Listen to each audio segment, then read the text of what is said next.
Snapshots from Israel. 4 a.m., July 19th, we land in Newark, New Jersey. Jacob shows me the headline, Houthi drone hits Tel Aviv. Thank God we weren't there, I say. I cannot imagine if the kids felt that while we were there. After more information comes out, we discover this was just about 5 blocks from where we were staying the night before in Tel Aviv. We would surely have heard or felt it. For 20 days, I was in Israel and never once felt unsafe. I never needed to go to a shelter. I never needed to duck and cover. There were very few signs that I was in a country at war or at risk. For 20 days, I was surrounded by signs of those still held captive, memorials to those who were murdered, and we were constantly thanked for coming at all. As I wrote while still on my Cantor's mission, the dichotomy of standing blissfully with my feet in the Mediterranean, knowing that less than 100 miles to the north, whole Israeli cities and towns are evacuated, and there are hundreds of rockets launched by Hezbollah every day. The land is literally on fire. And less than 50 miles to the south lies the wreckage of Gaza, 2 million people displaced, at risk, living in ruin, whole families dead.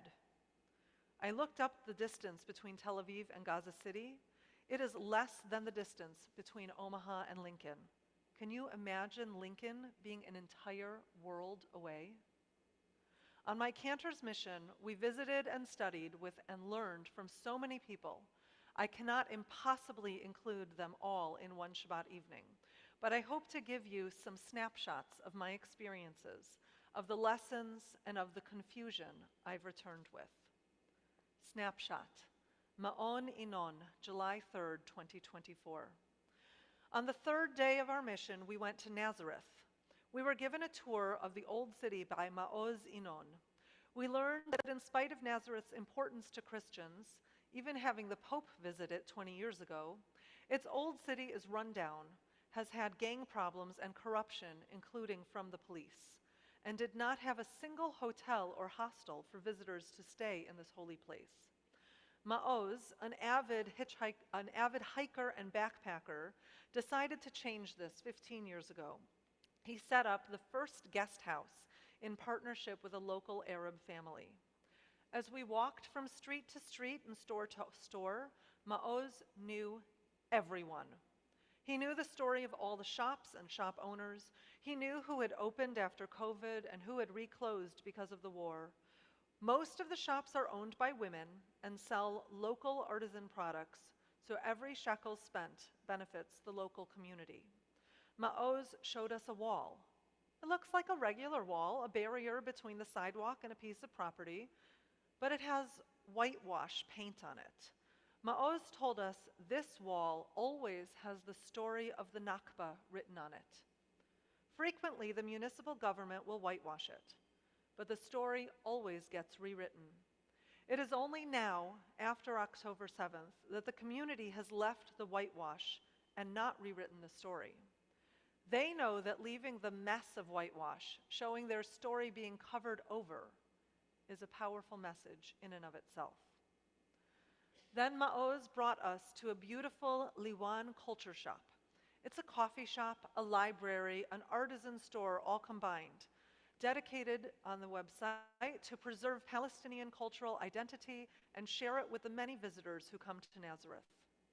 One of the owners shared with us the dream that had started the shop, the fight against local gangs to see it open safely, and the impact it had had by making space for other local shops to open, selling artwork and artisanship from Palestinians around the country. Ma'oz Inon lost his parents on 7th October in their home in Netiv HaAsara. It was set on fire by a mortar attack. The community had 20 residents murdered, yet were among the fortunate communities. They were behind a wall, not a fence. They were invaded by 6 Hamas militants on hang gliders, 5 of whom were killed by the community. And Netiv HaAsara did not suffer from a second or third wave of attacks. The community only suffered for roughly 30 minutes, but both Bila and Yaakovi Inon were killed in that time. Maoz credits his father for teaching him the optimism and hope that have been his comfort through this terrible year. His father, a farmer, would say over dinner, "Next year, I will once again sow wheat, for the coming year will be better." Maoz is dedicated to sowing peace, sharing the truth of his neighbors' stories, and committed to showing a different way, to breaking a cycle of revenge, and to belief that we must try another way. Snapshot, member of Knesset Gilad Kariv, July 8th, 2024. Nearly a week later, our mission was set to meet with Reform Rabbi Gilad Kariv, the first and only Reform Rabbi to hold a seat in the Knesset. Minister Kariv is a member of the Democrats Party, formerly known as Labor. He is left-wing, spent his early rabbinic and lawyer career at the Israel Religious Action Center, fighting for pluralism and democracy. He disagrees with Netanyahu and the coalition on most everything, and ended his meeting with us saying he had to go yell at the Prime Minister. But the message he shared around the existential threat to Israel that Israel faces were sobering. He stated, comparing October 7th to the Yom Kippur War misreads its intentions. In 1973, Sadat of Egypt knew they needed a mild victory to create a space for negotiations to regain territory and pride. The situation today is more similar to 1948. We need to understand that Israel is surrounded by jihadists funded by Iran. They do not have aim for political gain or for balance previous land gains. They aim to block political gains like the Saudi Abraham Accords. Iran is the funder and instigator of at least 6 fronts that Israel is facing: Gaza, Hezbollah in the north, the Houthis in Yemen, the border between Iraq and Jordan, and the Syrian Assad regime. I found this analysis and the reality of Iran's hold on all of Israel's borders to be quite terrifying. As a pluralist, I am loath to blame religion as the cause of war, though I do believe it is often used as an excuse to whip up support. But what does this mean? Is Iran fighting a power game or a religious game? Fundamentalist Islam is being used to motivate people to fight against Israel and to let their own people die in the name of that war. How can Israel, how can any nation who desires and values universal humanism defend against an enemy that uses this humanism against them? Snapshot, a Haifa graffiti tour, how graffiti and murals can revitalize a city. Snapshot, GPS in Haifa doesn't work. It says you're at the Beirut airport. Snapshot, the Rimon School of Music, the first school in Israel for non-classical music. Snapshot, Polyphony and the Galilee Chamber Orchestra, the first professional orchestra composed of both Arab and Jewish musicians in Israel.